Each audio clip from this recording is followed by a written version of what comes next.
All right, guys, TacticalRab back again today. Hope you're all doing well and enjoying your day so far. And welcome to episode 35 of the Breaking Point podcast. We're back in town. It's me and EasyMac for now. Lionman may join us at some point or another. But yes, apologies for missing the episode last week. I was frustrated. It was a difficult time. As I'm sure you can tell, I'm away on holiday. Things are a little bit different. It was a very suspect setup this week. Also, very suspect setup last week with middle of nowhere. It was a tough time finding space to do it, and it would work. And just colliding with the other guys as well to make last week's episode work. It probably wasn't going to happen. We will do our best to make it up with you make it up to you with another episode soon, like a special episode or something. We'll do something to get back on track. But we are back in business, baby. It's a Tuesday. We're live on Twitch, and we're having a fantastic time. EasyMac, how's it going? Obviously, last couple of weeks since we've done an episode, it's been pretty crazy. We've had lots of confirmations, lots of things to discuss. Everyone's having a great time in the chat. I'm sure you all are on YouTube or the audio platforms if you're watching after the fact. Austin, how you doing? Doing pretty good. Just got back from vacation pretty much. So nice being able to relax in the off season and basically hear about everyone else changing teams and everything and not really anything happen on our side. So been nice. I do have the Chug Jug stream. I do have the Chug Jug, but it's not completely full, but it's okay. I'll make it work. It was over the other side of the desk. Fantastic. Let's dive in. So much to talk about, obviously, because we kind of missed last week. But rostermania, right? It's been chaos. First of all, LA Thieves, because we've got a fair few teams to go into. Thieves confirmed. I don't think we got the chance to discuss it as yet. What an emoji that is, by the way, in the chat. But yeah, they confirmed the team. It's Envoy, it's Octane, it's Draza, it's Kenny. It's a very interesting one. I think obviously it's kind of what we expected. But yeah, I think Octane and Kenny, I'm just looking at these teams as to what their SMG duos, like what is the SMG duo capable of. I think that there's a lot of pressure on this SMG duo to perform. I think it can, but like that's the thing, right? Like this team wants to compete for championships. That is the goal. And Octane and Kenny, certainly the two pieces that can make that happen. Can Octane get back to that kind of immediate form where he's, playing at that level to compete for championships? And you also have to wonder what is required out of your AR this year. Like, do you need your AR to be going off? Like, is it okay to have an RSTs on phase and drop a 1.0 and just the rest of your team slays out because the SMGs are so strong? We don't really know what the meta is going to favor in that sense. I think Octane can kind of do both. And then it's the Envoy Draza question. Like, Envoy did not have his greatest year this past year, but still was a very solid player. But I think, yeah, a lot of pressure on these guys to perform. I mean, Draza, we know what he can do in a variety of roles. I don't really have any concerns, but it's still, yeah, I think the pressure's on these guys to perform. And Envoy certainly wants to prove that OpTic made a mistake in letting him go, Austin. Yeah, I think this is going to be a really big bounce back year for Envoy. The only thing I'm concerned about with his roster is just their ARs. So you have two very chow heavy, very like not kill oriented, but they're usually up there with kill statistics in Octane and Kenny. And in a 4v4 setting, it's usually very hard for you to have two like ARs like going off. So one of them is going to have to compromise, and it's going to be interesting who does that, because you can't just have Envoy and Draza doing all the dirty work, because I have a feeling this next game you're going to want a lot of hill pressure and a lot of map like pressure on the map and map control. So you're not going to want Envoy and Draza doing all the dirty work. It's going to have to be one of those ARs. So I think personally the only issue with this team is figuring out who gives up that slaying role and who plays more for the team, because that's just going to be the make or break for this team. And hopefully fans don't overreact when one of those players like decreases their statistics because they're doing it to like better the team. But hopefully they figure that out, because that's the only thing I'm nervous about with both Kenny and Octane. I think that's a good shout, to be fair, because when they were teaming up in the past, it was you had Slasher there as well. It was a different situation, really, in the 5v5 situation. There also was some talk from Methodz. He discussed their like search and destroy, and that he was not convinced their search would be great. And it's kind of it's an interesting point, because I would certainly have said that with Octane's teams in the past, that like the search is always maybe an issue. This year, statistically, all of those four guys were positive in search. Octane especially had like probably his best year ever in search and destroy. Usually he's dropping crazy numbers in respawns and not doing too much in S&D. This year it was kind of the other way around. We know Envoy's a very smart player. Like, I think this team shouldn't have any issues, but it's kind of yeah, I'm not convinced looking at it on paper that it's going to immediately be a very top team, but not a top team in Search and Destroyers in like top one, top two. I think they're going to be a top team. It's just really tough to call. There's so many good teams, Austin. The next question I guess we have is the whole Los Angeles Guerrillas versus LA Thieves rivalry, which is a big one. But any thoughts on kind of that Search and Destroy question? I can see where there could be issues because one thing that really happened to Envoy at the middle part of the season is a lot of teams are like anti-stratting him, and they were really targeting him because once you take him out of the game, it's a lot easier to figure out the other three. And one thing with like Octane and Draza is like sometimes you know how they play. So if you so there's a lot of steps to like anti-stratting. If you can take out Envoy, then you can focus on Octane and Draza. But those guys got more dynamic in their play styles as the season went along. So as long as like their coaching staff is really strong at helping them create different play styles, having like not just one gear, having like different like set strategies, so they're not doing the same thing every round. Um, then I think they'll be fine. It's just don't let Envoy be easily targeted and then make it a 3v4 every round. Like have Draza play around with him a lot. So it'll be interesting how they adapt. Yeah, agreed.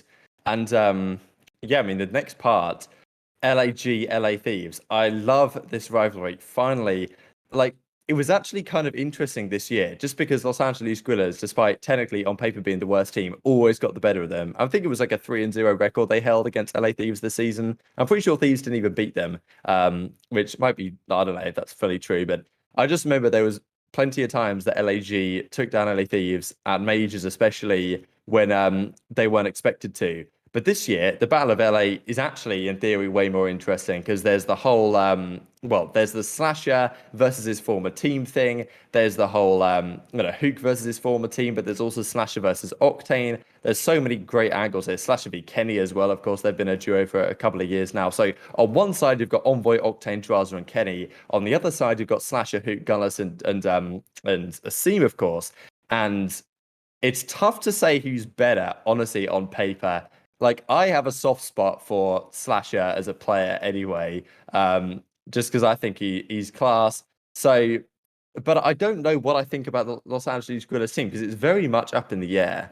But my take is that I can't see Thieves coming into the year and just like winning an event straight away. I think they have the potential to do so and make grand finals, but I'm not sure they're going to be quite at that level. Whereas I think like Gorillas, if they hit the ground running, they can like immediately be right there contending for championship. So yeah, my kind of hot take is that Los Angeles Guerrillas will continue their run of dominating the rivalry between LAG and LA Thieves. But that's probably a little bit of bias speaking because I have a soft spot and I want Los Angeles Guerrillas to do well after finally making, in theory, a good team. And I like the players on that team as well. I want them to succeed. So I've probably got some bias involved here, Austin. But it's an interesting battle between the two of them, no doubt.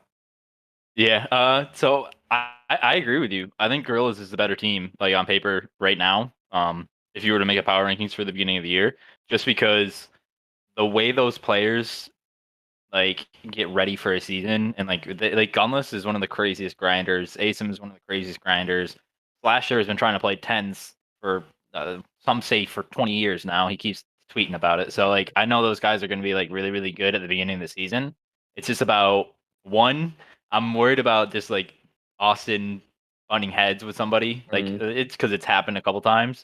But if that doesn't happen, this team's gonna be very consistent throughout the year. With Thieves, I'm more worried about them starting off slow, but I have a feeling they'll get better as the season goes along. So I definitely agree with you there.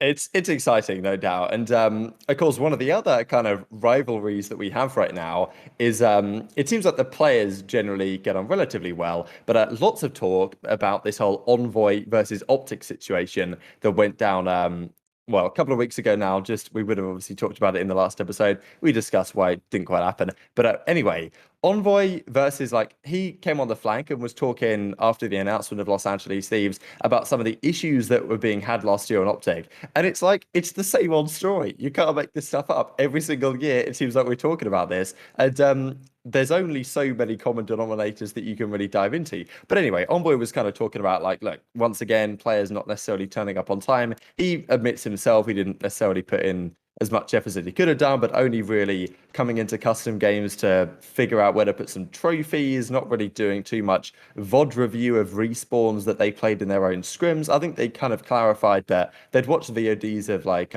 matches that other teams played in their own matches from the league matches and the majors, but they wouldn't do their own they wouldn't like look at their own VODs and like from their own scrims and stuff, like looking back on it, which is just like already, here we go. I mean, people sleeping in late. People apparently they even got worse after they stopped streaming scrims. Dishwasher's making some noise. Hopefully it's okay. But like, it seemed like streaming scrims somehow like kept them accountable. It's making loads of noise, whatever. And like as soon as they stopped doing it, then things went wrong. So yeah, problems with OpTic as a whole. Only so much Sender seems to do. Dashy then comes on to hint that maybe he's talking about him, like when I was discussing this. So then like the whole Crimsix thing, it seems like he was calling Dashy the #1 time torture recently. So all of a sudden, you've got all these questions up in the air as to whether this squad next year of OpTic Dallas can actually fix these issues. Because I remember when Dashy was brought into this team, there was all the talk. Hex was like, meeting with his mother and having nice meals and stuff and kind of saying, like, Dashy's got to grow up. Like, this is his year. And obviously, the results don't speak to that.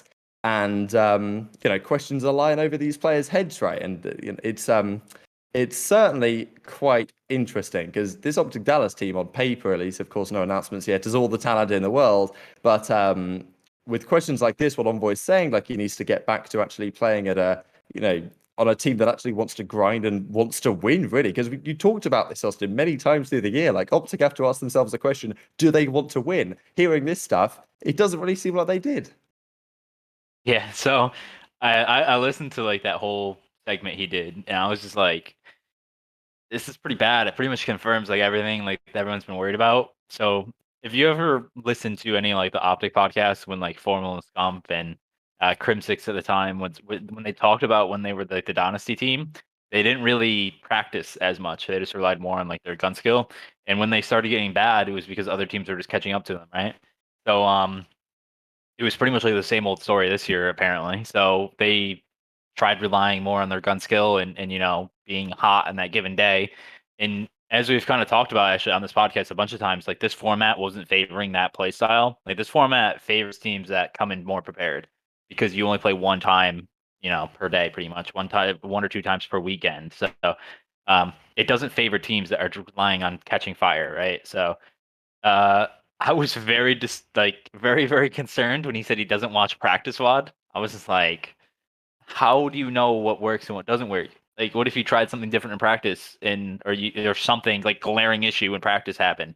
What do you just try to remember if that thing? Like, you don't. I don't understand how a team cannot at least go back and watch some practice VOD. Like them saying they didn't watch practice VOD. That means I've watched dozens more hours than they have of their own practice VOD. Like that's an issue. Like every team that plays OpTic was watching them stream, right? And just trying to pick up what they do. Like for the longest time, I knew what they did on Raid. Like I knew that they on P2 they wanted to play from the front. They wanted to try to pin them in the back, put a spawn trap, and they wanted to use P3 as their money hill because they had confidence they could break P4. So like knowing that, you can change your play style in practice to counter that, right? You can go into the match knowing that's what they like to do and trying to counter that their play style or play more of your play style like heavier. So like the fact they didn't do that was really concerning. They like Chicago's always been a late team. They've been the late team for the 3 years I've been in the league, like coaching in the league. Them and Dallas were always the late teams. In Florida was like here or there, but yeah. So I think it's concern. It's like how bad do you want to win? That's what we kept saying. Like how bad do you want to win? And it doesn't sound based off that one interview. Again, we're hearing like one side of everyone's story, but off that one side, it sounds like they really didn't want to win. And hearing Formal talk about how like he didn't want to continue this next year because he didn't really have the drive, like that was a more of a red flag too. And then you start getting, and then Dashy sleeping through the press conference. I know it's just a press conference, but still, it's a obligation for your team. I didn't Like even think about that, but yeah, it's a good point. there was just a lot of red flags, and there's been tons of red flags all throughout the season, and it's like it doesn't paint a very good picture from the outside looking in. But again, it's one side. We don't really know everything, so no one will ever know besides everyone in that team. And obviously, it asks another question like, do you blame management now or lack of management? Because that is something that's supposed to curb this, right? Every time we've had that issue in our team, Chris or RJ, like instantly, like that's one of the things we like worked on the most is like not allowing one bad day to compound into like weeks, right? To like curb it after a day. And that's what having good management, a good staff does. And if like you don't have that management to help curb that issue, I think that's more on Hex. Um, obviously, if they didn't have the ability to invest in that, that's a whole nother conversation. But I think that's on Hex not building out this management core. Even in the past, you just had like TP in the past, like building out an actual team, a core to curb that issue should have been addressed, and it really hasn't for the 7-8 years that OpTic has been a top team, right? So I don't know. There's just red flags. I think that's a fair take. I mean, look, fact of the matter is the CDL, this is a proper professional sports league, right? Like, you know, there's a reason that there's a team, and there's a reason why if your player is getting back from town or something at like 7 in the morning and crashing, like there's a reason why some lifestyles and stuff work, and there's a reason why professional sports players have very regimented schedules, and they get up at this time and they eat this meal and they do this at this time of the day, and that's what makes them perform the best. If you're not investing in ideas like that, and esports is very fresh to these kind of ideas, but at least just as you say, like if you're not going to go the whole hog, at least don't let these bad days ruin your entire practice for weeks. What kind of it didn't blow my mind, but when there was the talk about the fact that the OpTic guys, Scump and Envoy had COVID before champs, they were like like they obviously it was mentally difficult on Dashi and Formal not knowing what was going to be happening, who they'd play with. But I'm pretty sure they also took a couple of days off practice and stuff like this. I'm pretty sure you said, Austin, that when your guys had it, like, just power through, like even if you feel under the weather or whatever, like let's do our best to still get the practice in we can. And to be fair, if you can practice when you're feeling bad, then when you're feeling good, you're absolutely frying, right? It's kind of like training weights and like drag shorts and swimming, if you guys know that. So it's interesting.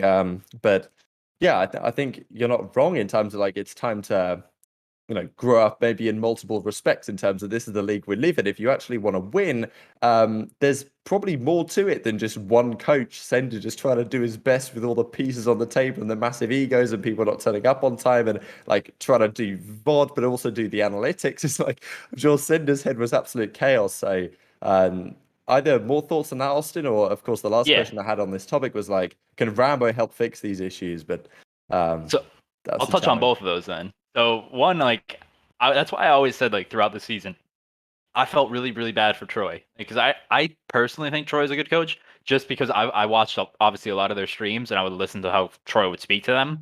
But like the phrase, what's the phrase? Like you can lead a horse to water, but you can't make him drink it. Yeah. That's kind of like I know the guy put in a lot of work. A lot of the fans, hopefully saw that. But yeah, like one thing I like to think about is like so Astralis and CS when they were at the top like 3-4 years ago, they kept investing in their team, right? Because they wanted to stay on the top. They hired a psychologist to help with a couple of the issues like mentally that people were having and like the players inside the game. And they only had one coach, but they had so much management and support staff around that it made the lives easier for each and every person on part of that team.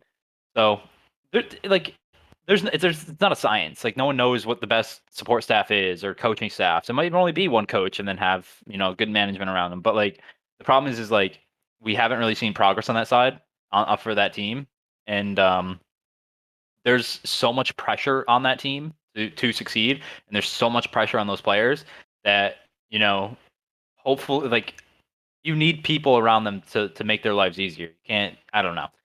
And to see like how that's gone down the last couple of years is kind of like I can see where the players like stress and have anxiety about matches and don't perform at their peak. So now going to if they do join the Dallas team and with Ray, I think Ray is so when I talk about coaching staffs, I talk about like a lot of like two sides to a coin. Like a lot of the times, like you'll have Troy who's like very analytical, but maybe doesn't have the voice to like snap these guys into shape, right? But that's where you have Ray on the other side. So Ray is more of like the this is how we're gonna do things. And like even though like they were tardy at times, he's more of like not like an Iron Fist, but he's more of like that leader, right? So if they have Ray as the leader and then Troy is like the analytical side, that's a good mix. That's a good coin right there. So it could definitely help out with a lot of the issues. And you know, if they do merge within Envy, that fixes that support staff issue because Envy is a fairly large org. They're going to have a lot of people around them. There's not going to be the budget constraints that they might have had this past year or two, even past like 3-4 years actually. So they'll definitely be able to get whatever they want. But now the thing is like now there's no excuses, right? So now you're going to get what you want, and you're going to have the budget to do whatever you want. Now like results have to come.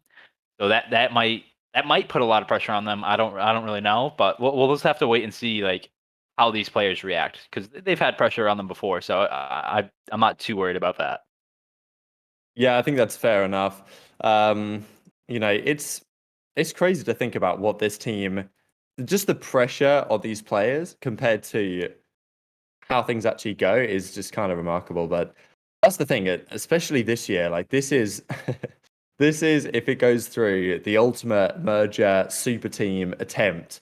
And yeah, the pressure will be through the roof for these guys to perform, and there's clearly more to it than just what we hear about from the front end. And I like your perspective, really looking back at some of, and to be fair, maybe some of it was the whole the formal situation in a way that he maybe knew that he was on his way out and didn't feel so committed, and then the rest of the team kind of fell into similar categories, right? So there's no guarantee that that's gonna necessarily bounce back in full force this year, but we'll have to see.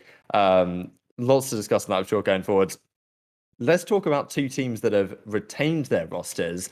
First of all, being Minnesota ROKKR. So this, I guess we can kind of whiz through these next couple of things, but Standy, Major Maniac, Attach, and Preset, that remains. It's tough to say whether they could have really upgraded this team. I think that I don't blame them at all for sticking as they are, but I do fear they are getting overtaken this rostermania, but I don't think they made any mistakes. If I were them, I would just consider, look, let's kind of do last year, Standy was like our number one W of the season. Getting him into our team was fantastic. Getting them when they did. If it were me and I was Minnesota ROKKR, I would think, okay, my number one goal for this offseason is just to find another great, highly promising substitute player that can potentially reinvigorate either this squad or another team. I think that'd be my goal. I don't blame them for not making any moves here, Austin. I don't blame them either. Obviously, again, if you go back and look at all the stages, there was I think 2 stages where they finished 3-2 for the group play, but still ended up in the loser bracket with tiebreakers. So I do feel like them personally probably think that they should have done a lot better this season, and they saw that they won stage 5. They probably feel like they should have done a lot better at champs. So like I can see why they would like to stick together. They have a pretty I call it so they have a high floor. So like the worst that they can do is pretty high. Like I think the worst they'll ever place is like top 8, right? And their ceiling they feel is higher than what they did this season. So I can see why they would stick together. They do have a lot of pieces. Like I love Mike and Preston, very flexible players, very smart players. Dylan and Standy is a great like SMG duo. I feel like they're kind of untapped right now. I feel like we don't really know where their ceiling is as a SMG duo, but I do agree.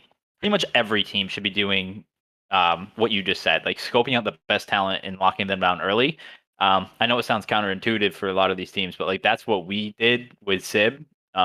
We knew that if we ever did have an issue, the last 2 seasons, if we ever did have an issue, Sib was the best pure talent player in the challengers. So we could plug and play him, and we don't have to really worry about any red flags that he had because we knew we had a team that we could put around him to make that work.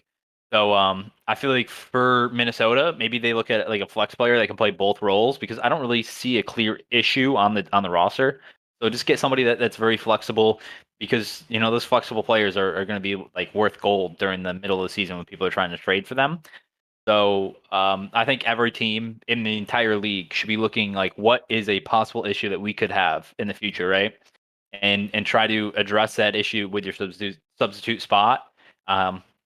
If you don't see an elite talent in the challenger scene that will be like gobbled up right away, wait till like December and just pick somebody that is grinding, is willing to learn, and has like a talent that you can see that could grow. And that's I feel like I hope that's what we get out of a lot of the substitute spots this next season.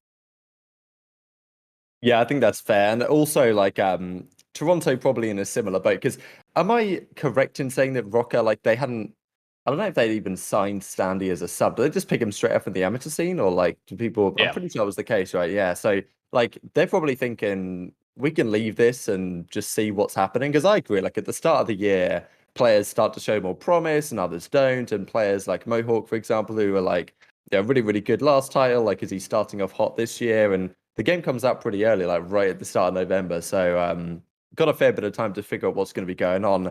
And Toronto, of course, they also confirm they're sticking. This is great to see as like a European Call of Duty fan, right? I'm happy to see this squad sticks together because if Kleenex, who was the question mark, had have gone elsewhere, it's like, I mean, who do you get to possibly replace Kleenex? It's tough. So yeah, I'm happy to see that. I wonder whether like Methodz will stay there as a substitute. It would seem kind of strange if Methodz was still there as a sub, to be honest, just because I can't really see a world in which Insider's ever leaving this team. Zinni did say he's an unrestricted free agent, but I believe he said that like Toronto were just kind of giving him the options to, giving him the ability to chase other options. But if nothing happens, and we can talk about Washington here in a second, then maybe he still stays there. But if I was Toronto, I'd probably think about getting another option. There was also, before I throw it to you, some talk from the COD burner. Like I did a quote unquote COD burner, rich guy, Edgar type guy on the timeline, and I did a tweet and I was kind of looking at the rosters that are confirmed so far, and he said something along the lines of there could have been like a big trade that almost went through that could have changed some of these rosters, and there was some thoughts about whether that could have been Kleenex, right? Could he have gone to join a team like Thieves or something like that? Because it seemed like Los Angeles Guerrillas were kind of set from early on. Like from the content I've seen from them, it was pretty clear that Gunless, like who can have seen, wanted to team together, and Gunless wanted to go with those guys. Then Slasher kind of came on last minute. So my guess is that it was some sort of Clinics Los Angeles Thieves thing that could have happened, but it hasn't. And I'm pretty happy that that's the case at the end of the day, Austin. Yeah, so the only trade that would have made sense for that team in the entire league, personally, would have been if they somehow got Afro, right? Because then you keep that all EU, which I think is actually very important to them and like how the chemistry works. They get someone that has the same skill ceiling, same skill set as Kleenex, and I think Afro could be just as good, even better. Like I don't think we've really seen the peak for either one of those players yet. So, um, that would be the only trade that makes sense. And then if Kleenex like left, so like the fact that Kleenex came back, Afro staying at London, that's kind of like best case scenario, I think, for both of those teams. And I think uh, for LA Thieves, maybe it was for like Draza, I would think. I think Envoy was pretty set in stone. Like that's like someone like as soon as you can, you pick him up. So who knows? But it's pretty interesting to hear that. But on the Toronto side, like I'm actually very happy they stuck together. I think it's very, very interesting that I'm seeing like a lot of like these early power rankings come out, and I can't believe people don't have Toronto just like locked in at number two, like us at one, them at two, because I feel like there's a lot of red flags. Like I feel like for every single team, there's one possible could be issue, right? And I feel like for Toronto, it's not really that I don't really see anything. It's just like this team is so fundamentally correct. They're very well coached. They love playing together. They have a really strong connection. They're really talented. They like Insight, Cammy, all of them are like very insanely talented. So that like they're an insta lock for number two for me, and I'm very happy they did come back and sign. Yeah, the other part of the Toronto thing is like they have, well, they want to go on the revenge tour, right? Like they want to run it back, and having lost a couple of difficult grand finals in the Stage 5 major and then the World Championship as well, like, they just don't want to just sit there and roll over and say, okay, yeah, we're probably the best European team to have ever formed, but we didn't quite win the big one. Like they want to go and win the entire thing next year, right? So they have a lot to prove, and at the same time, like all the it's not like they have a lot to prove, but they have a lot to fight for. It's the other teams that have a lot to prove in the sense that you don't even know if these other rosters are even going to work, right? Like at least we know that Toronto is a very solid squad. They're going to be competitive. They have I agree, like they are insanely talented, and the talent often gets overlooked, I think, on the team just because their teamwork obviously is fantastic, but like they're right up there with you guys on their best days. So that's what's interesting. And the next team, Seattle Surge, they confirmed just last night. And this is a really interesting roster. I like the way finally they're doing something different, right? With this roster of accuracy, Sib, Mac, and Pred. So Mac and Pred, the SMG duos. I guess Pred is the kind of the main entry SMG. Mac right behind it. Then Sib as the flex, of course, formerly a phase. Accuracy as the main AR. Like we've talked pretty highly of a lot of these players previously on the show, which does make this squad exciting. First of all, I'm happy for Novus getting the GM role over there. Absolutely fantastic. A pleasure to work with at Breaking Point, and I'm sure we'll do great things here as well. And yeah, new philosophy, right? Like finally, they're like, all right, let's maybe not pay a ridiculous amount of money for these washed up pros. Let's actually bring on some new talent that has potential to build around in the future.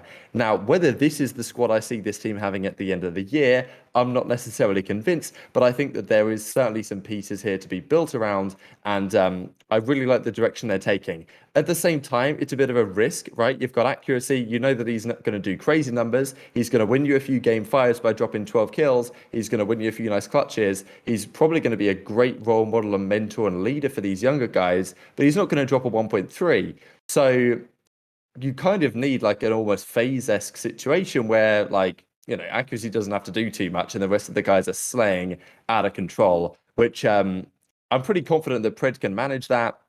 I think that we've seen so many exciting things out of him. He's certainly been in this kind of Hydra Afro category the last couple of years. Siv as well is like he's kind of like the wild card in the set because there's people who talk really highly of him and understandably so, incredibly talented. But he does carry a question mark around him as to whether the chemistry is going to work in the long term. And then you've got the Mac question mark, Austin, because I know we talked this past season that you feel like he's more comfortable in an AR, and it seems like here he's probably going to be required to be the SMG. So again, it's one of those situations where, like, yes, FaZe, Toronto, and then all the other teams that are forming have some question marks around them. But finally, they're doing something different here, Serge. I think this could be their best year yet. It's going to be tough to be worse than the last two, I got to say. Yeah, I think the bar is pretty low, but yeah, Brandon and Sam did a very, very good job building out the roster and like giving them options for the future. I'm very happy both of those guys landed at Seattle because it changes the culture that Seattle had like instantly. Because I felt like that's what was hurting them. For this next year was a lot of this like red flags on their management side and on their ownership, and having those two guys be at management positions is very important for them to be sustainable for the future and to attract free agents, right? So for their team, I mean Lamar, I'm going to start with him. I think that's probably their best pickup they made there if they wanted to go down the young route, right? Because Lamar is very, very good at teaching players how to like his system that he has, and like pushing that system. Like he's not there to be a 1.2 guy. He's there to go like a one and teach these guys how to break, how to like get the best out of them, right? So I feel like that's a very, very good pickup. That's why you don't see like a young cracked out like main AR there, right? You're seeing him there because he's not there to get 1.2. He's there to make it. He's made there to teach these guys and to make the game easier for them. So like he's trying to put Mac, Pred, and Sib in the best positions for them to succeed, and that's very important. Like, you got to have like as we said with that LA Thieves team where we don't know Octane Kenny who's going to have to give up the power spots, who's going to have to play for the team. Like that's going to be Lamar. There's no question about that, right? Um, but I think the other three all have like their issues, like their red flags. I think all three of them have them. I think starting with Sib, obviously I've worked with Sib. I've seen him personally. I really think he's going to be a great player. I think he's going to grow a lot this next season. He's going to have his ups and downs as every team, but like, I'm so excited he's in there. But obviously, people have some characteristic issues. They don't understand it. Like there's a show him, and then there's like the backstage him. Like so like these two very different people. And when he's practicing and getting in with, especially with Sam, like laying down the authority. Like he's gonna be very, very good. Mac again, like he ran the sub this year at the beginning of the year, and he looked out of place. He looked like the clear weakest link of that New York team at the time.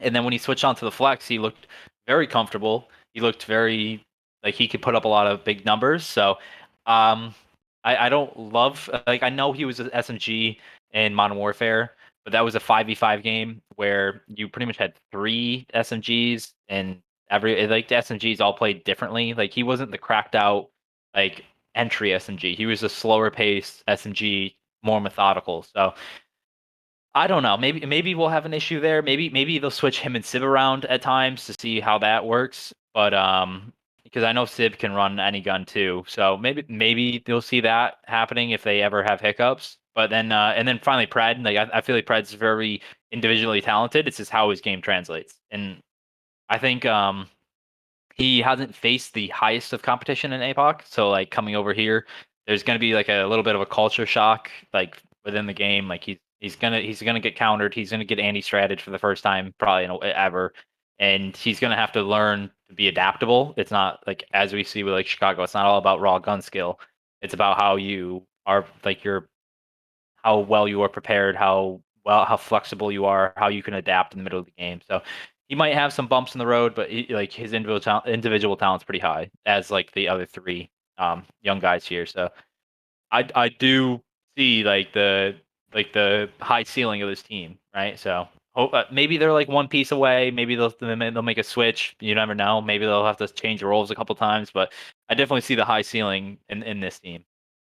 I think they can do it. Yeah, I wonder what happens to this squad right at the start of the year because it wouldn't be a surprise to see this team start off slow and have its troubles. And I wonder what the thought process really is of like Sam Phoenix and I guess Brandon as GM as well, and what they're thinking. Right, are they going to do a Los Angeles Thieves? All right, it's not working. It's time to cut, slice, and dice and make some moves, or whether they'll be like, look, we're going to give this team 3 months no matter what, and just see what happens before making some changes. Because maybe this team comes out of the gates and is fantastic, right? But I wouldn't be surprised to see this team go through some significant learning curves, but always have a lot of upset potential in the back pocket, which is something which is pretty much going to be the case with every single roster form this year, which is maybe the first time we're going to have that really here in the league, especially with how these teams are being formed right now. And of course, well, one of the teams that we don't even know what's going on yet is the CDL spot currently owned by NRG. Now, where does that even go? So the situation as it stands right now, it seems like OpTic might be doing this merger with Envy for funding reasons because Hex doesn't want to be a part of the NRG organization anymore, which leaves NRG with a CDL spot sitting in their back pocket, which I'm probably, they probably don't want to bring back the Huntsman or something and, go along that route. They probably want to sell it off to another organization and, cash in a little bit of profit, to be honest. We saw Nadeshot say recently that his spot for Los Angeles Thieves was $27 million. Now, we don't exactly know what Immortals paid for it in the first place, but there was maybe some transaction there where they ended up making a little bit of profit on the deal. At the end of the day, NRG, apparently there's two teams to two organizations looking to purchase these ones. First of all, you've got this Washington Ventures or whatever. They own the Washington Justice, am I correct, in the Overwatch League? Yep, And OWL. in the Overwatch League, yeah, exactly. So they're looking to make a move in. There's also another mysterious party that apparently also might come into play. So very interesting if Washington comes in. It wouldn't have been, I guess this is Washington DC spot, like rather than Washington State, because I know like American geography is a little bit strange like that. But this is, I imagine how it would go. Not necessarily the first city that would have come to mind, but I know a lot of Americans would have talked about this as kind of near the top of the list. We heard Las Vegas also was a possibility, but that seems to have disappeared. So tough to say what's going on. But yeah, if this does happen, Austin, like what do you think about Washington as the city here? Because if Paris stays in Paris, or if Paris goes to Madrid or whatever, that's another question. But I don't think the CDL would get rid of the two European spots that they currently have. So it could well be Washington for the Chicago spot, which obviously adds further fuel to the fire that OpTic Dallas is going to be a thing anyway. But then you've got to build a team, which is kind of tough when you're coming in late like this. And a lot of the talent, we just talked about the Seattle Surge, right? They've picked up a fair few of the promising younger players from a few different regions and pair them with some nice players as we discussed, Washington may be not in the easiest of spots if they come in now. Kind of how like Los Angeles Thieves last year, after all the chaos that went on there, they didn't get their first picks, right? They wanted Priest there, then they wanted, I'm not exactly sure who they wanted, but they wanted Priest, and then they ended up selling on temp, and things obviously didn't go well for them this season. So it could be the start of a difficult season if this comes through. But let me hand it over. So let's just assume for now, because we're going to be talking about it, let's just assume that Washington is going to have the spot, just so we can call it the Washington spot, not just the who knows spot. But so Washington and Overwatch, I actually really like them. I like their ownership. I like how they operate. I know from before year one, they were really interested. I think there was an article. They've been a couple articles actually, over the last 2 years where they've stated they've had high interest. So I think that's a great organization to get a spot. Not like a endemic, I think is the right word. Organization, but really good organization to get in. Washington D.C. Obviously they're going to do that because it's based out of Washington. It's like how our spot is half owned by the Atlanta Esports Ventures. Well, it's the Washington. They're Washington based ventures. I don't know, but yeah, something like that. So it was always going to go to if they do get the spot, it's always going to go to DC. It's not going to go somewhere else like in EU or anywhere else in the US. So I do think so. They could go two different ways here, right? So they can go, let's try to build a fan base year one and then trying to revamp in year three or year two, like for them, but year three for the CDL, because I have a pretty strong feeling. I don't know, but I have a strong feeling that we're going to get 16 teams next year. I have a feeling that this is going to be like the showcase year where they show how lands are supposed to be, how the 12 teams are going to be, and try to pitch that for next season. I have a really strong feeling like that's how they want to do this. That's how I would do it if I was at the head. So I think what they want to do is kind of get how Gen G came in Black Ops 4 and they were like, we're really interested in franchising. We're going to get in early and try to build out our core and then bring that in the franchising. I think that's what this spot is going to do. So they can go two routes here. They can go, let's make a fan base and get Zinni. They can get some maybe Reese, and they can maybe get someone else with a pretty big following and try to build up their spot this year, and then revamp. And I guess it would be year 4 next year. Revamp then, or this was what so if I was the GM of Washington, or if I could speak to them, I would tell them, don't worry about building a fan base, because right now fan bases come based off the content you make or by winning, right? And what I would do if I was the GM of their spot is I would first sign Venom, and I would sign Paul X, I would sign Gravity, and I would buy out Vivid. And that would be my 4, right? One, Tom, Paul, and Venom have played together for 2 years now. They were on our academy team. They were on the West Star spot that did really, really, really well at the beginning of last year in the Challengers. They're very, very young. They're going to be hot commodities in the future. They're the next young guys up. They just need someone around them to mold them. So I definitely think that should be a pretty high priority, is thinking about the future. And I feel like that's where you do that. That's the Seattle approach they're taking, right? That's what Washington, if I was their GM, that's what I would tell them to do. And maybe you could substitute one of them out and maybe bring in a veteran like Zinni, or maybe go about that route. There's a couple different ways you can do it. But I definitely think, Gravity and Paul X as your AR duo is pretty strong. They'll compete against the best. They'll be very, very good at S&D. Vivid and Venom, the double Vs, I feel like they wouldn't be the strongest SMG duo, but I feel like they would be able to grow together. I feel like this team would be a sleeper. They would be very, very, very good in S&D and be a sleeper team in the respawns, where they would they could steal away 1 or 2 here or there. So if I'm Washington, I feel like that's a no-brainer, because you're getting a lot of young talent that you could either flip to other orgs, kind of like how Florida's doing it, or you could use this year as a gap year and then expand next year when there might be more teams, so more free agents. You'll be able to start at the beginning of free agency instead of the end. But I definitely think that's the way I would go. Is just go young with potential, and then really focus on building out your management and coaching staff. Get people that know the game of Call of Duty that can, guide you. Don't go in dry. Like, get people around you that know what they're talking about, that know what they're doing. And, if these young players don't work out, if you're a bottom 4 team this year, so be it. Revamp next year, right? That should be the focus. Go young this year, see what you can get, because you never know. Like, you could get like a Draza, like how LA Thieves did it. You can get a Draza for the future. You know what I mean? Like, one of these 4 guys will be something that you want to keep in the years that move on. So that's what I would tell them to do if I was the GM of Washington.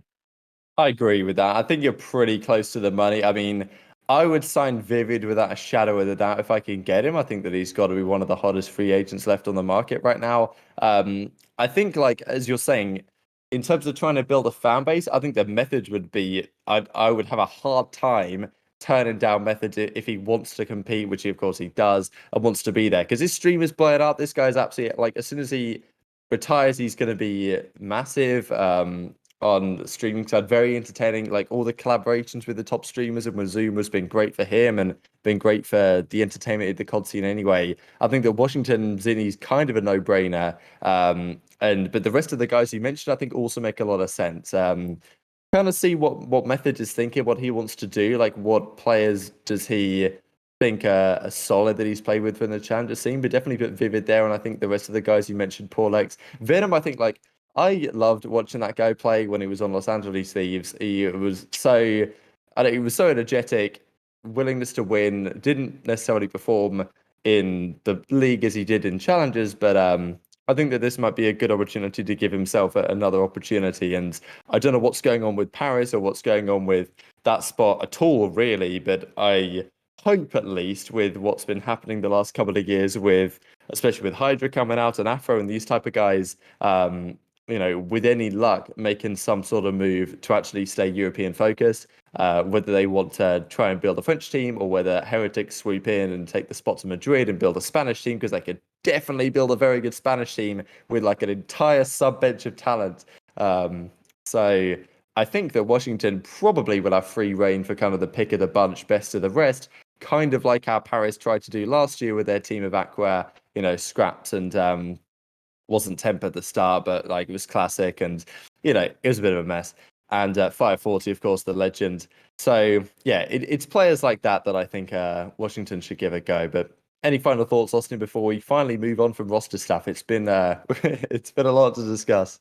Yeah, like if I could give them advice, so like the thing I didn't like with Paris is like there was no clear focus on what they were doing. Like what were you building for, right? It seemed like it was more of just a hodgepodge of players that they just kind of threw Pretty together much, and was yeah. just like, well, these guys were in the pro circuit, they might do good, right? So I like either go down the content route and just know you're going to be most likely a bottom 4 team, but you're just like, we're going to have fun this year. This is going to be the year like we came in late. We're just going to try to have fun. We're going to try to compete and we're going to make a lot of content, right? You can either go down that route or you can go down the young route. I don't think you should just throw players together and just be like, well, we can compete for top 8. It's like, that's one, that's not going to get you fans, and two, that's going to hurt your future prospects. People are going to think you're not as serious about it. So pick what you want to do and like don't do something in between. That'd be my only thing. Is like don't Mm, just throw yeah. players together because it doesn't work out and you'll be a bottom 4 team and you won't you'll lose on both sides of the ball. So that would just be my my advice, my 2 cents too. Yeah, I agree. I think that's fair enough also. So let's talk then a little bit about Call of Duty Vanguard. It's been all the discussion this last week or so. I haven't got the chance to play yet because I've been away. I don't know if you've played it yet, Austin, PC, PS4, whatever.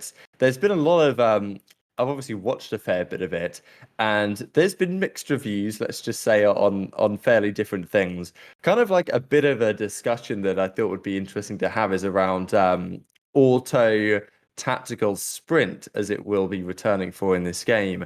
Lots of talk from some of the players from Clayster and Standy, for example, on initially saying that look, I think we should just use auto tac sprint this year and not GA it as a setting. So effectively, automatic tactical sprint, you hold down the left thumbstick, or like as soon as you push it forward, you go sprinting off. and you don't have to actually tap it a couple of times. Generally, the idea is that using this automatic tactical sprint setting, like all the Warzone pros do, makes it easier for players with worse movement to gain an advantage in situations.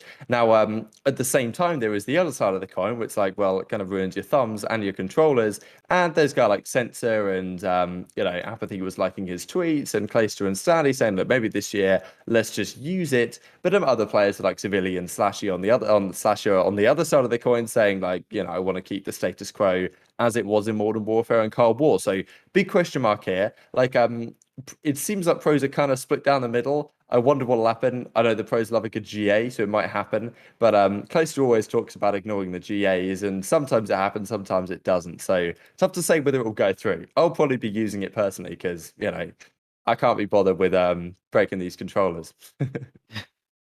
Yeah, so I'm a little bit biased. I don't want it in the game. I think it's something that gives bad players an ability to hit harder movement that they wouldn't be able to do before, right? I think that's why you see a lot of like the older players saying, "Yes, we want this," because I mean, one, they're practicing like 8-10 hours a day. Like their thumbs do. I understand that, but you're also giving exactly it's a macro. You're basically giving a macro to players, and it's almost like a cheat code. It's like I don't know. I'm very biased, so I try not to like bash it too hard. But I personally don't think it should be in the game. But I do think like challengers and like everyone else should use it. Just because like I do understand that. First off, I don't think challengers and pros need to have the same exact rule set. I think there can be some leeway there, but I think yeah, not having ATS creates a movement skill gap that should be in the game that should be there. But on the challenger side, not everyone can afford a new controller every month, right? Like pro players get these controllers like candy. That's why that's why I could say like we shouldn't have ATS because like they can afford that. Whereas challenger players, not all these guys can afford that. First off, I don't even think there was a rule set to turn that off. If I did see it in the chat, somebody was talking about that's to turn auto tac sprint off or tactical sprint off, not auto tac sprint. This turns off the tac sprint.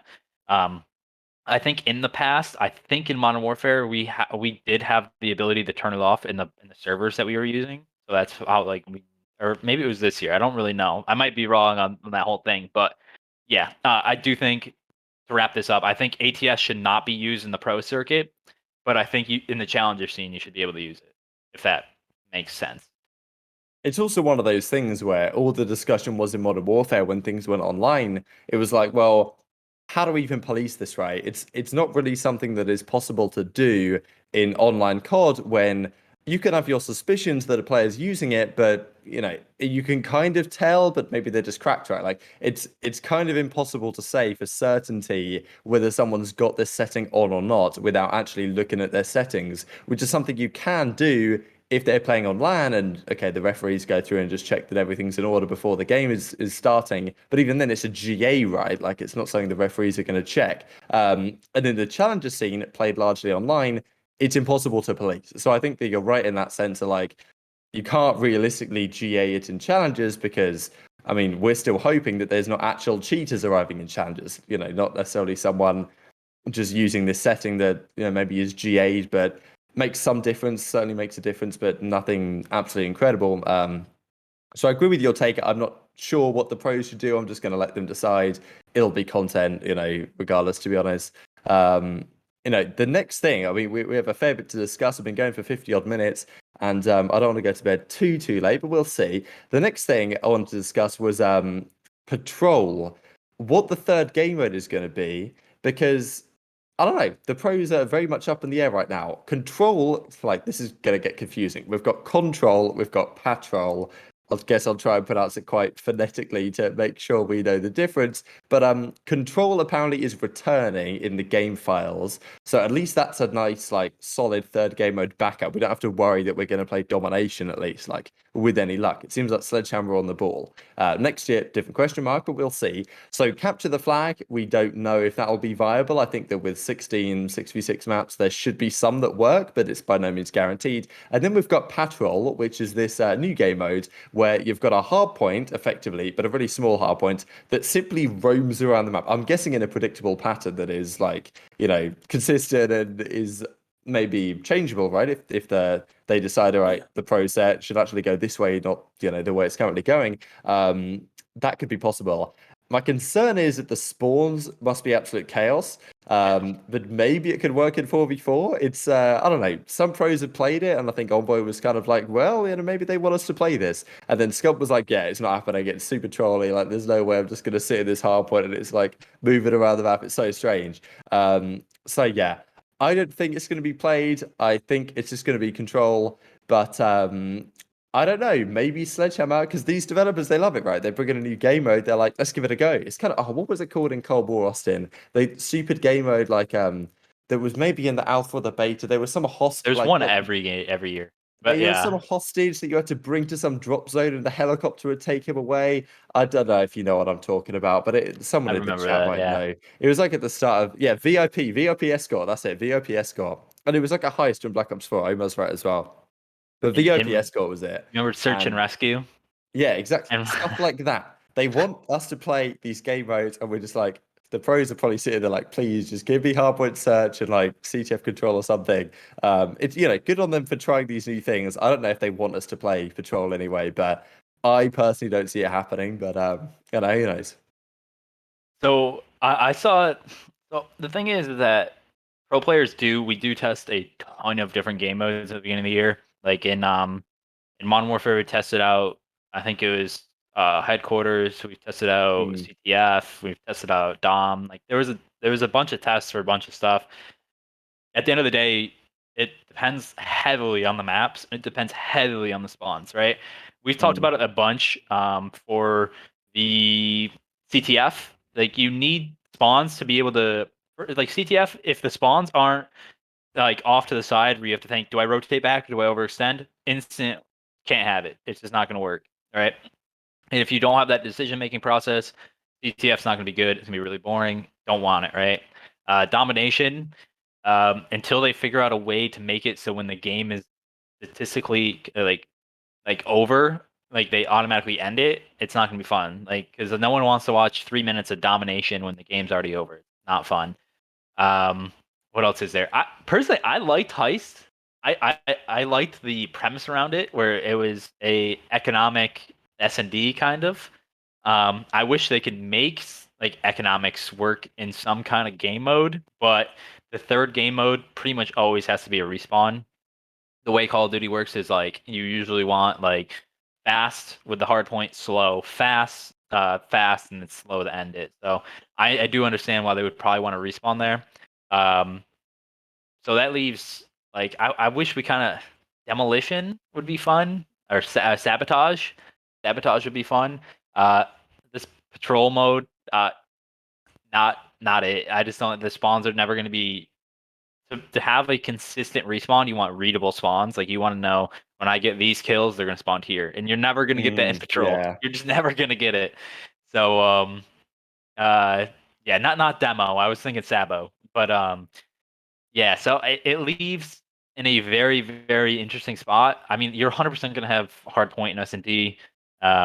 Control, like I personally liked Control this past year. A lot of the viewers didn't like it. A lot of the fans don't like it. I understand that. But with 16 maps, at least 3 of them would be good at Control, right? They would have to be. I'd say the same for CTF, but yeah. Yeah, exactly. But low key, I would like Gridiron. I really want Gridiron to be Oh back. baby, here we go. I This would be cool. I would actually really like to see this. Gridiron was play tested in World War II by the pros, and it was voted on, and it was almost in. Like it wasn't a blowout for CTF. It was almost in, and I really liked the way that Gridiron played. Obviously, it was a little bit fluky, but I feel like if they really tried to develop that game mode, it could be the boots on the ground version for Uplink, and I feel like that would have the highest ceiling to be the best game mode.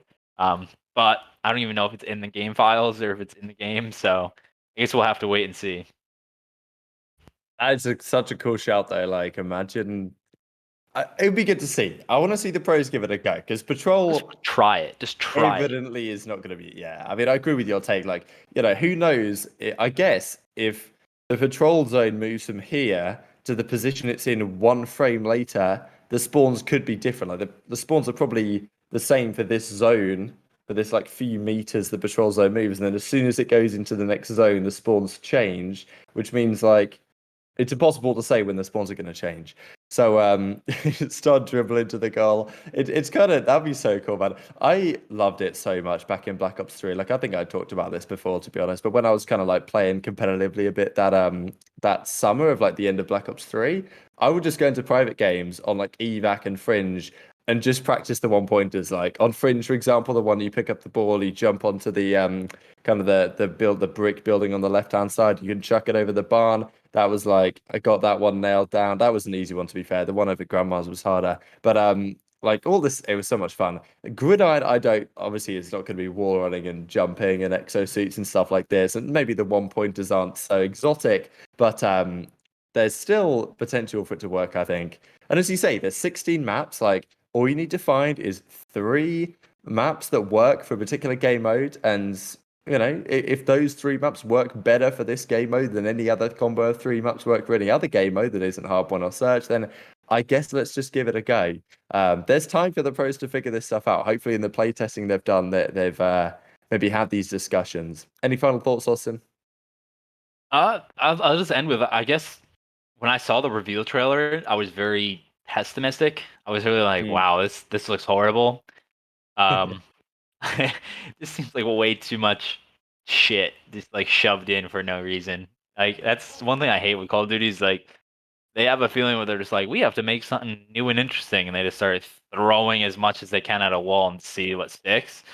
But when I saw like the private match lobby settings where you can turn pretty much everything off, and I just hate how we have to do that. I hate how we have to distance ourselves from the core multiplayer so much to Mhm. have anything that resembles a competitive game. But I am, as I said in a tweet like a couple weeks ago, I know that competitive will be in good hands. Sledgehammer is very, very, very interested at making this a good year.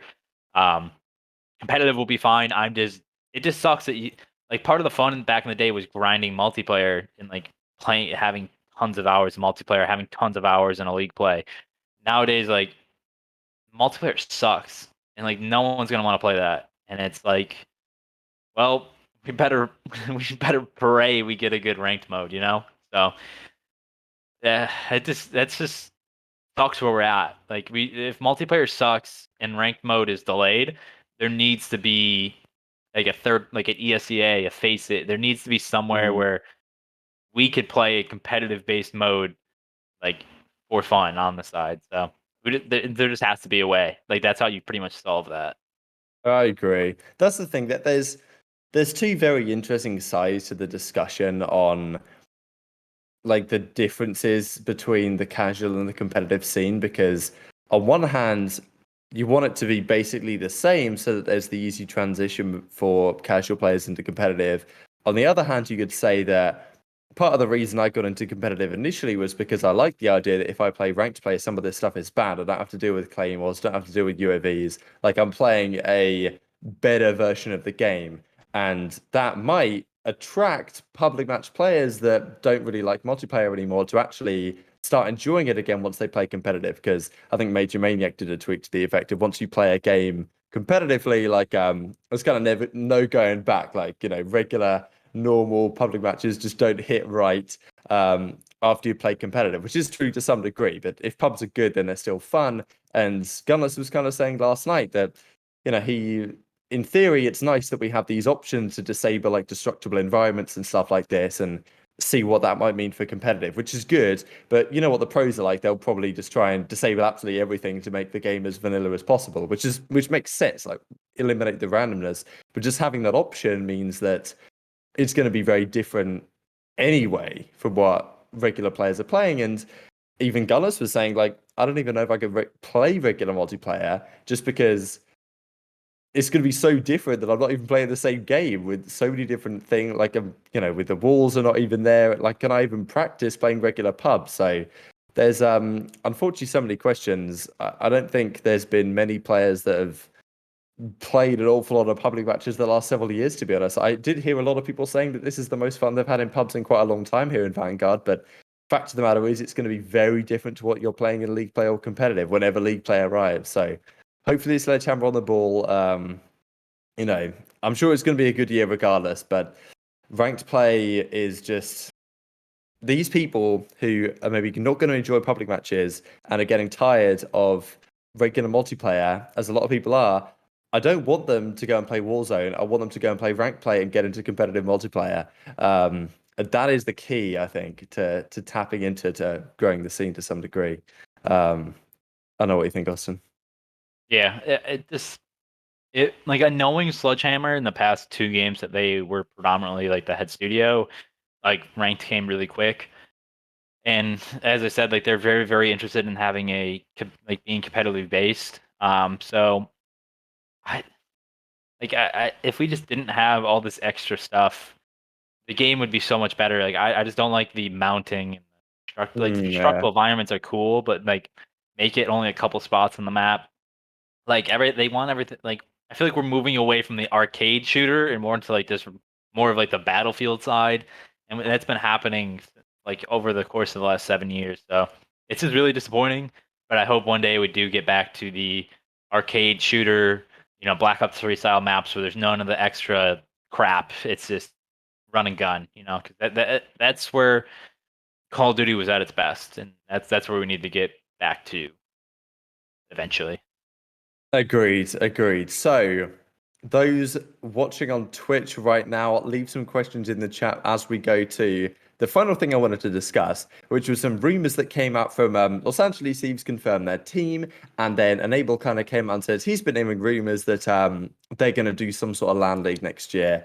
And there was then talk from like Octane and the Los Angeles Thieves guys that they had talking about like a CWL style, Black Ops 4 style league where there's something going on where we've got like cross divisional play. And look, I don't know what that means. What I think it might mean is that Black Ops 4 style league, at least, like, I don't know if it's going to copy and paste. I don't really know what they're on about here. But to me, Black Ops 4 was like, okay, you've got the regular season, but then alongside it, you've got event. You've got like February event, March event, April event. And it kind of runs alongside the regular league, using the standings as the league is going on for the seeding for these major tournaments, but not having them necessarily directly connected as the majors have been. I don't really know what you think about this, Austin. Of course, don't have to talk about these rumors, but what are your thoughts on that as a concept, right? I'm not exactly sure how this might work, but Black Ops 4 style league just sounds quite exciting to me, especially if it can all be done on LAN. I don't know if that's going to happen. I don't know what it's going to take for that to happen. I don't know whether the pros are going to have to do a bubble for that to happen, or whether it's just going to be straight up the majors are going to be in a LAN environment. But anything CWL style is well, it pricked up my ears, you know. So, damn. Okay, so I'll start out with this.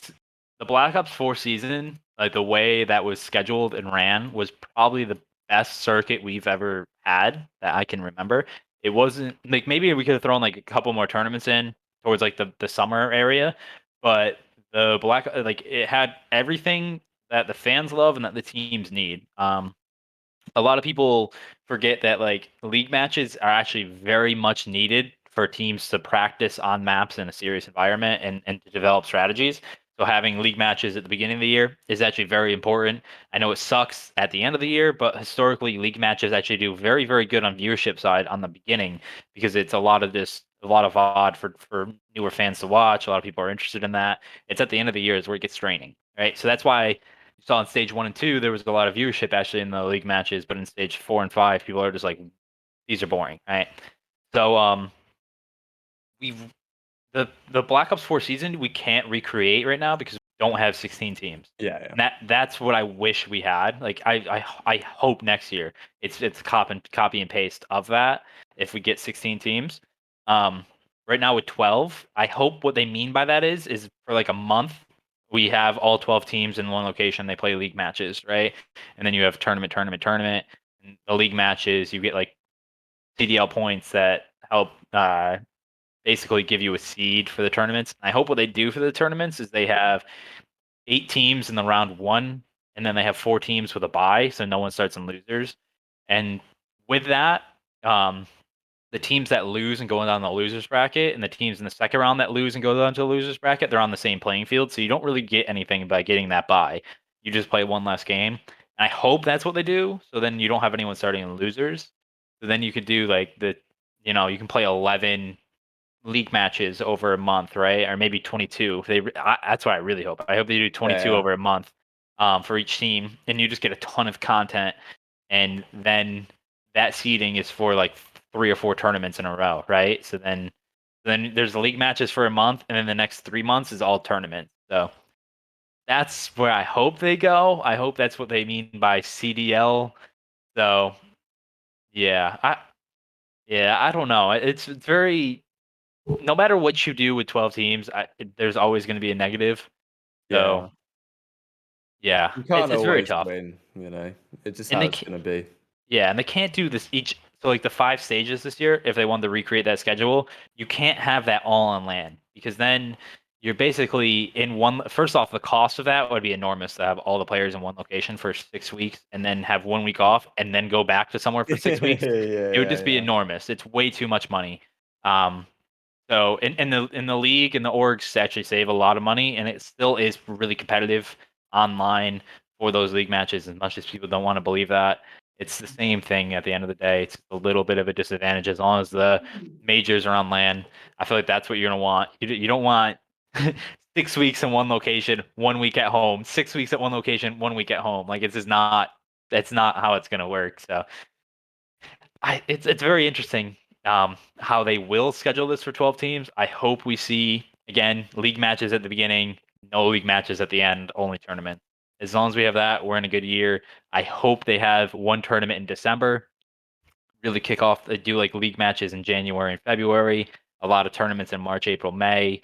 You get like this massive tournament in August. Like do something around that, and that's when we'll be in a better spot as a esport because we can't just wait until February to do something. Like we need a tournament within the first 6 weeks of the game dropping. There has to be one tournament, and it can't be CDL. Please do not have something that's worth nothing. Don't have like a tournament where there's no anything there and you just play matches. Have a tournament for like 100, 250K, 6 weeks into the game, all holds, but like just go crazy with it. 'Cause that's when the most amount of viewers will be there. That's when the most like randomness will happen.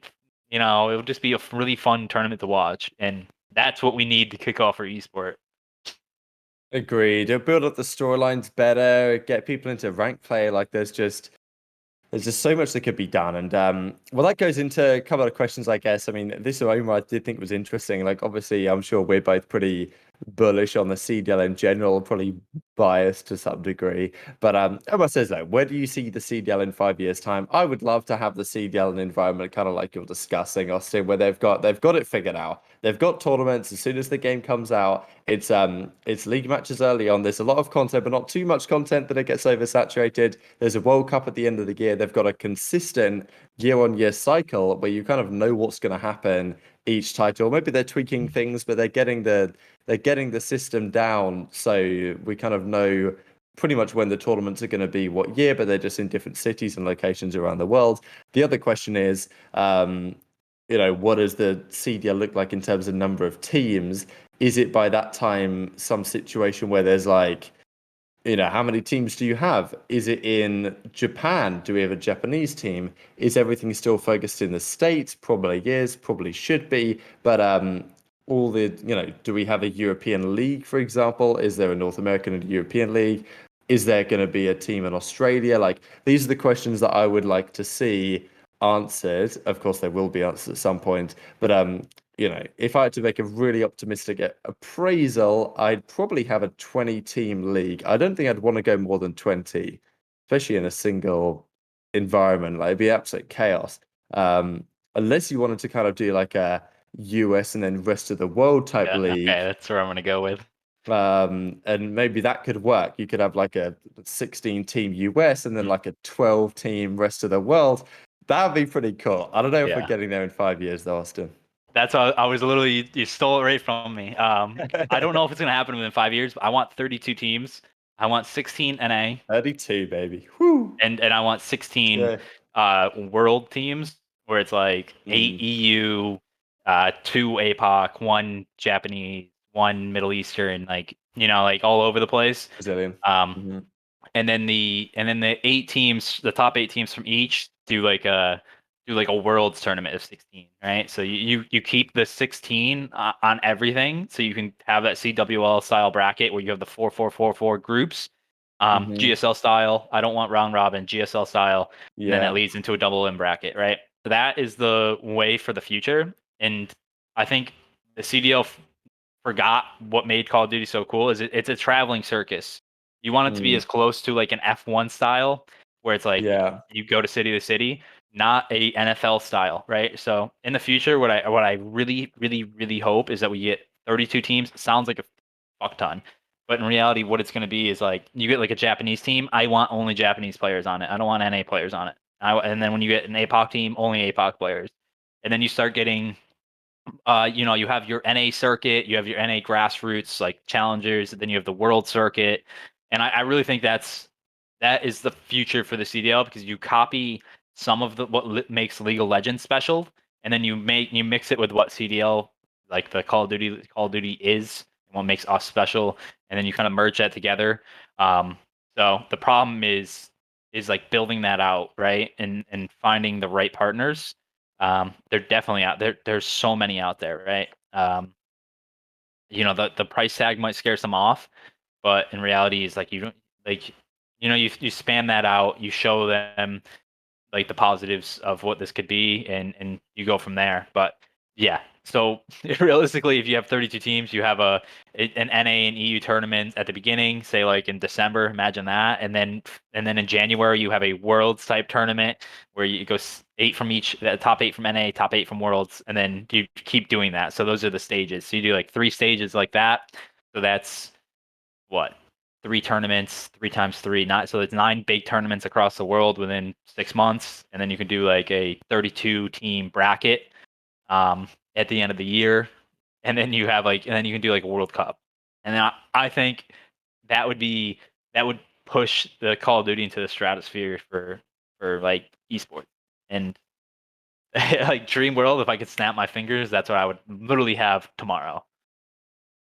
That would be beautiful. I think that's a nice place to end it. We've talked about the dream situation. We've talked about how it is right now, and well, here to there's going to be a question mark. But every time we talk COD, we're talking about storylines. We're talking about personalities, and that on the right, elevated to the right level, is still has so much potential. So anyway, I think we better end it. It's been a great show. Thanks all for tuning in live here on Twitch, also after the fact on Spotify, Apple Podcast, YouTube, all that good stuff. Drop us a like if you guys enjoyed. We'd really appreciate it. Follow the stream, all that good stuff. Any last thoughts, Austin, before we finish off the show? It's yeah, as we say, we'll try and get a special one in for missing last week. Apologies for that one. Yeah, we'll definitely try to get a special where we maybe like try to talk to the new teams or try to go somewhere down that route. But thank you guys again for the support. Obviously, we missed our first week ever within the first year. So hope you guys all have a great night, good day, wherever you are. And hopefully we'll see you guys again real soon.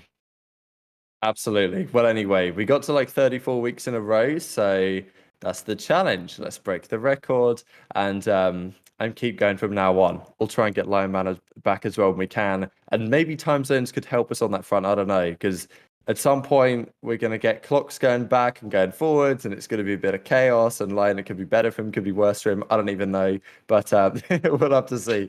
Anyway, thanks all for watching. Take care of yourselves, and we will see you next time.